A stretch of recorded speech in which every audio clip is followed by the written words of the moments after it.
বিগত যেই দুই শাসক দল এদেশে শাসন করেছে, দুই দলের প্রতিনিধি এখানে এসেছেন, তারা প্রত্যেক দলের গুণকীর্তন করেছেন, আমার দল এইটা করেছে সেইটা করেছে।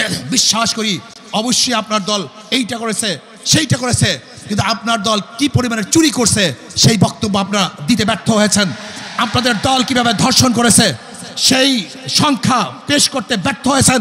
আপনাদের দলের মাধ্যমে কত মানুষ খুন হয়েছে, কত মানুষের বুক খালি হয়েছে, কত মা এতিম করেছে তার বাচ্চাকে, কত মানুষ বিধবা হয়েছে, কত মানুষ ঢুকে ঢুকে মরছে, কত মানুষ জেলখানায় আবদ্ধ অবস্থায় আছে, কত মা তার ছেলেকে এতিম করেছে, আজও সেই সংখ্যা আপনারা দিতে ব্যর্থ হয়েছেন। প্রিয় ছাত্র ভাইয়েরা আমার, প্রিয় যুবক ভাইয়েরা আমার, প্রিয় কর্মী ভাইয়েরা আমার, আজকে দেশের অবস্থা কি চলছে আপনারা শুনেছেন। কোন কোন রিপোর্টের মধ্যে আসছে 7 লক্ষ কোটি টাকা বিদেশে পাচার হয়ে গেছে, কোন কোন রিপোর্টে আসছে 10 লক্ষ কোটি টাকা এদেশে পাচার হয়ে গেছে, কোন কোন রিপোর্টে আসছে 14 লক্ষ কোটি টাকা এদেশ থেকে পাচার হয়ে গেছে।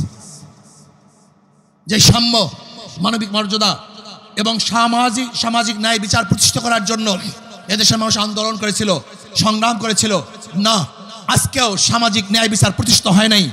আজকেও যদি বাংলাদেশের মানুষ খোলা আকাশের নিচে ঘুমায়, আজকে যদি বাংলাদেশের মানুষ বস্ত্রহীন চলাফেরা করে, আজকে যদি বাংলাদেশের মানুষ এক মুঠা খাদ্যের জন্য ডাস্টবিনে কাক এবং কুকুরের সাথে লড়াই করে, আজকে যদি বাংলাদেশের মেয়েরা বাসের মধ্যে ধর্ষিত হয়, আজকে যদি আমার মার বুক খালি হয়, এই বাংলাদেশ চাই না, ইসলামে বাংলাদেশ প্রতিষ্ঠা করতে হবে ইনশাআল্লাহ।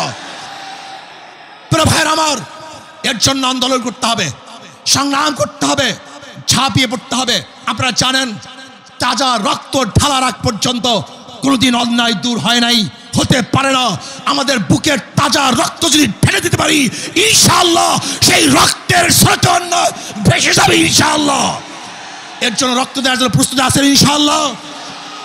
আমাদের আমির পীর সাহেব হুজুর চরমনে দামাত বরকাতুহুল আলিয়া যখনই আমাদেরকে ডাক দিবেন, পঙ্গপালের মতো যেখানে থাকবো, যেই অবস্থায় থাকবো, ঘুমের অবস্থায় থাকবো, বাহিরে নেমে আসবো, কাজের অবস্থায় থাকবো, কাজ ছেড়ে দিব, আমি প্রতিষ্ঠানে থাকবো, প্রতিষ্ঠান ত্যাগ করে রাজপথে ঝাঁপিয়ে পড়ে সমস্ত অবৈধ সরকারকে উৎখাত করে ইসলামী সরকার প্রতিষ্ঠা করবো।